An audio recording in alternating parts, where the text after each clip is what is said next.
Jack and the Beanstalk. Once there lived a boy named Jack with his mother. They were very poor. And so one day the mother decided that they must sell their cow.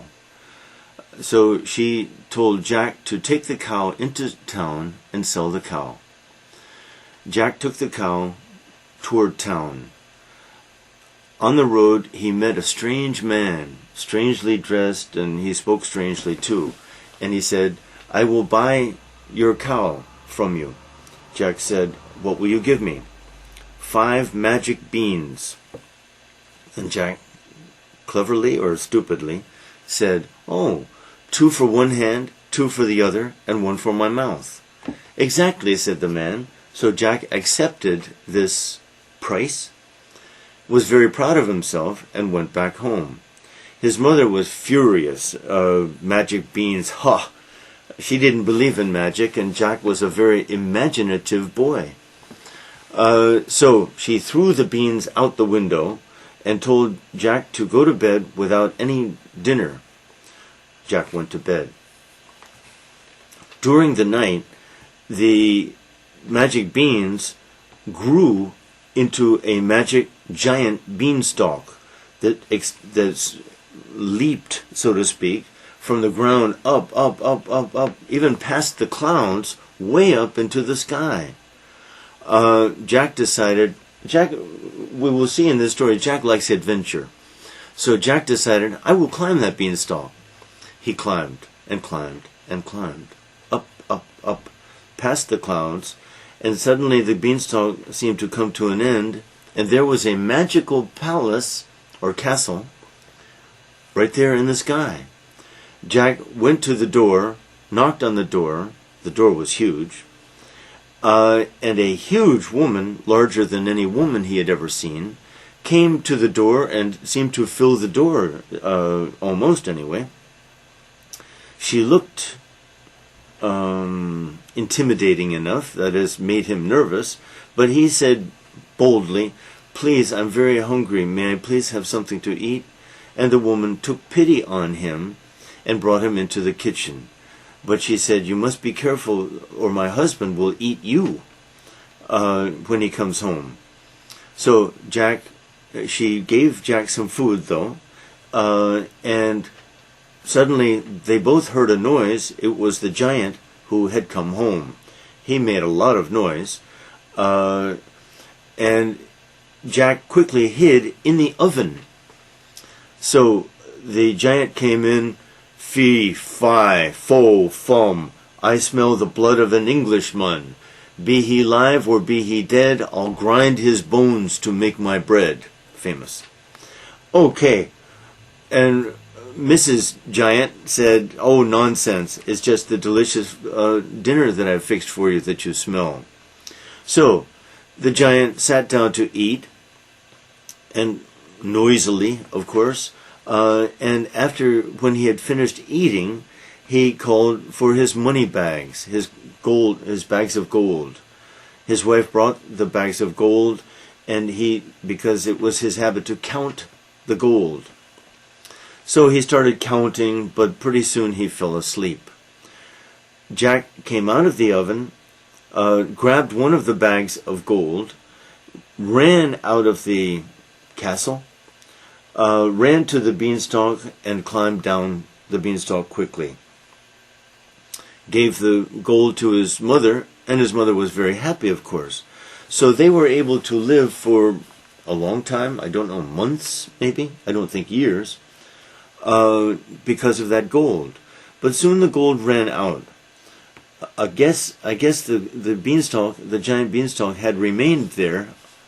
The story seems to say. No one ever asked about it, I guess. None of the neighbors ever asked about the giant beanstalk. So Jack decided, I will climb the beanstalk again and try to get some more money or something. This time he disguised himself, though. So he went, knocked on the door, climbed the beanstalk, of course, went to the castle, knocked on the door.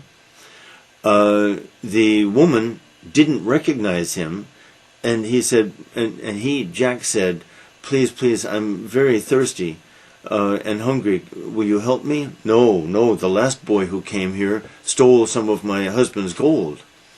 Please, please, please. Okay, I will give you some water. So he sat down, the little boy, on a huge chair, and she gave him a thimble. A thimble is a thing that covers your fingers when you're sewing, so that a woman especially doesn't prick herself. A thimbleful of water. Just then, here he comes. Giant, fee, fi, fo, fum, etc.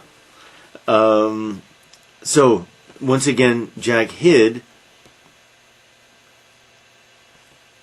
in the oven. Yes, in the oven.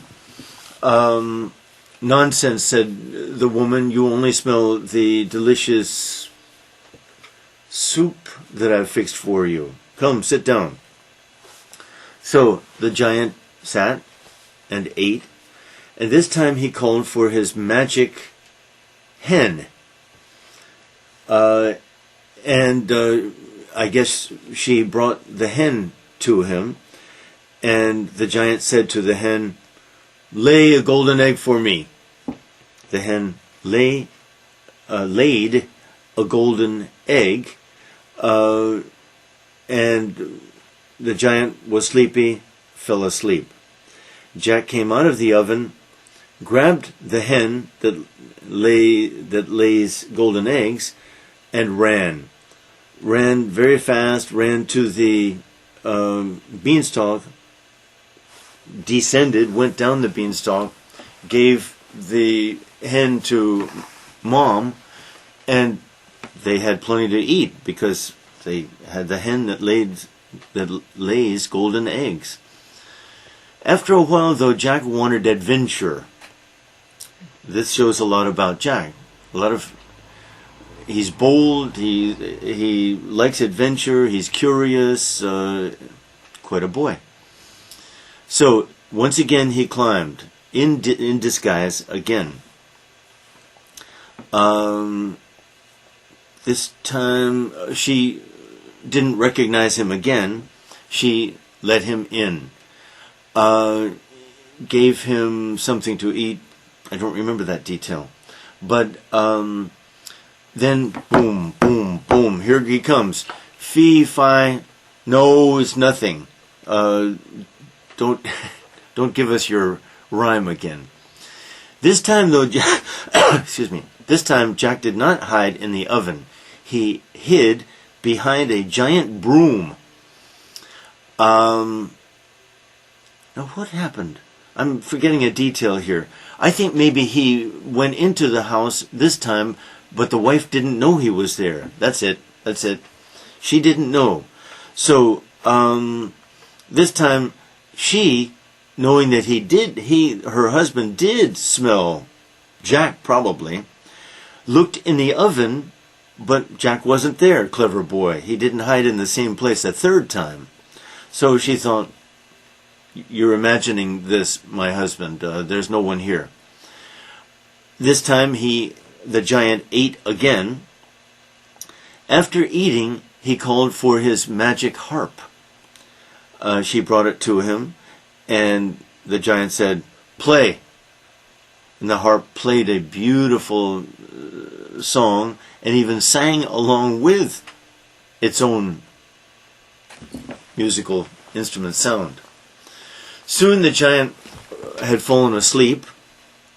Jack came out, snatched the magical harp, and started running. But the harp called out for help. Help, master, help! Apparently the harp preferred to stay with the giant rather than go with Jack. Okay, so run. Jack running, and the giant running after him. Oh, Jack ran very fast. He safely reached the beanstalk, climbed down the beanstalk as fast as he could, and when he reached the bottom of the beanstalk, took an axe and chopped down the beanstalk. The beanstalk apparently fell on people's houses, on Jack's house, don't know. The giant fell too. On people's houses, on Jack's house, don't know. The giant was dead. The beanstalk was dead. And Jack and his mother lived happily ever after, this time having lots of gold and having a magic harp that played wonderful music.